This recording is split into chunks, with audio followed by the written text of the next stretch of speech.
Okay, so okay, so let's discuss glomerular disease. So now we know that glomerular diseases are classified as nephrotic or nephritic syndrome, right? And an easy way to go about this is that you can just learn it with this mnemonic that I use normally, that nephrotic syndrome, which basically stands for proteinuria, being the main, problem that's greater than 3.5 grams per day. But in nephritic syndrome, what you basically have is that the proteinuria is less than 3.5 gram per day. So the thing that's important over here and what I'm going to focus on is that give you tips and tricks in order to make a spot diagnosis and move towards the management plan, so you're able to solve the MCQs.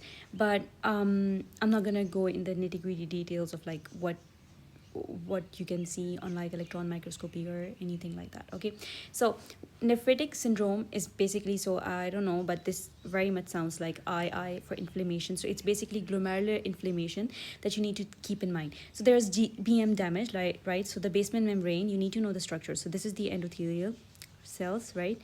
And then this is the basement membrane, and then over it is the podocytes. Okay, so you need to know that either one of these can be damaged, and that will lead to loss of RBCs or protein, right? So if it's like GBM damage because of inflammation, there will be loss of RBCs in the urine. So resultantly, in nephritic syndrome, there will be hematuria, right? And with it, there will be RBC cast. So one thing about renal is that just on the basis of urinalysis, the presence of cast, you can really narrow down your differentials. For example, RBC cast, so you think, okay, so there is RBC cast in the urine, see? So which is not normally present. So this can either be nephritic syndrome, any of the nephritic syndrome examples. This can be hypertensive emergency, which is basically, causing the damage to the glomerular basement membrane, right? So with all of this, what you need to know is that the patient can present with hypertensive, symptoms. Like I just said, hypertensive emergency can present like that.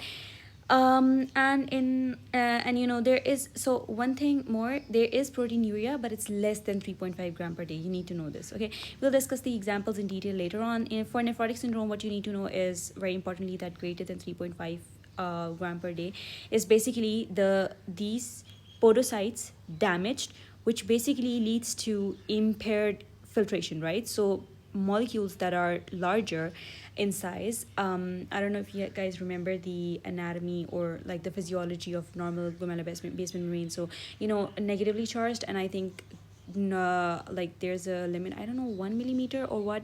So I honestly don't remember, but larger molecules cannot pass the glomerular basement membrane, right? So if there's podocyte damage and the larger proteins are passing into the urine, then it's going to cause proteinuria, and it's called nephrotic syndrome, right? So with proteinuria, of course, the patient will present with edema. We know oncotic pressure decrease, right? Next, in those proteins we have albumin, so this can lead to hypoalbuminemia.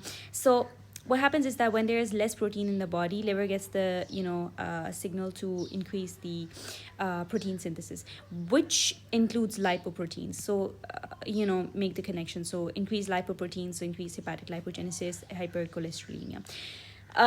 In nephritic syndrome, you might now be well versed with it that there are RBC casts, right, on the urinalysis. But in nephrotic syndrome, there's fatty cast. Okay, I think it's pretty obvious. Next, we also have antithrombin loss, which can lead to a hypercoagulable state. There is also a loss of immunoglobulins, especially IgGs in the urine, which basically can increase the risk of infection.